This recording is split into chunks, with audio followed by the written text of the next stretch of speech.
ଧର୍ମଶାଳା block Gangadharpur panchayat ନାକପୋଲ ଛକଠାରେ ବିଧାୟକଙ୍କ କରକମଳର Atal bus ଷ୍ଟାଣ୍ଡର ଶିଳାନ୍ୟାସ କରାଯାଇଛି।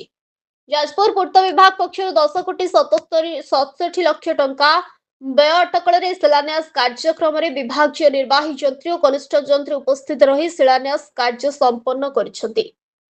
ସୂଚନା ଥାଉ କି ସମଗ୍ର ଜିଲ୍ଲାର ଧର୍ମଶାଳା ନିର୍ବାଚନ ମଣ୍ଡଳୀରେ ପ୍ରଥମ ଅଟଳ ବସ୍ଷ୍ଟାଣ୍ଡର ଶିଳାନ୍ୟାସ ହୋଇଛି।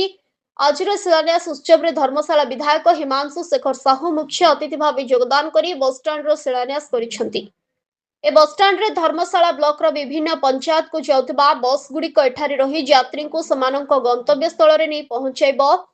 ଏ ବସ୍ଷ୍ଟାଣ୍ଡ ହେବା ଫଳରେ ବ୍ଲକର ପାଖାପାଖି 20ରୁ ଉର୍ଦ୍ଧ୍ୱ ପଞ୍ଚାୟତବାସୀ ଯାତାୟାତ କରିବାରେ ଉପକୃତ ହୋଇପାରିବେ। ଏଥିସହିତ ବସ୍ଷ୍ଟାଣ୍ଡରେ ଯାତ୍ରୀଙ୍କ ପାଇଁ ପ୍ରତୀକ୍ଷା ଗୃହ, ତା ସହିତ ଟଏଲେଟ୍, ସ୍ୱଚ୍ଛ ପାନୀୟ ଜଳର ବ୍ୟବସ୍ଥା କରାଯିବ ବୋଲି ବିଭାଗ ପକ୍ଷରୁ ସୂଚନା ଦିଆଯାଇଛି।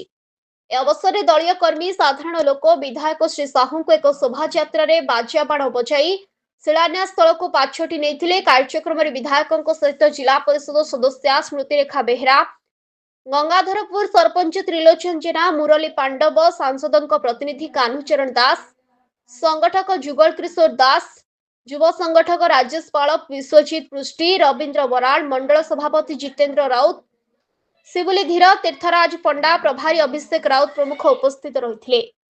ଯାଜପୁରରୁ ମିହିର ଖୁଣ୍ଟିଆଙ୍କ ରିପୋର୍ଟ, ସଂଘର୍ଷ ଟିଭି।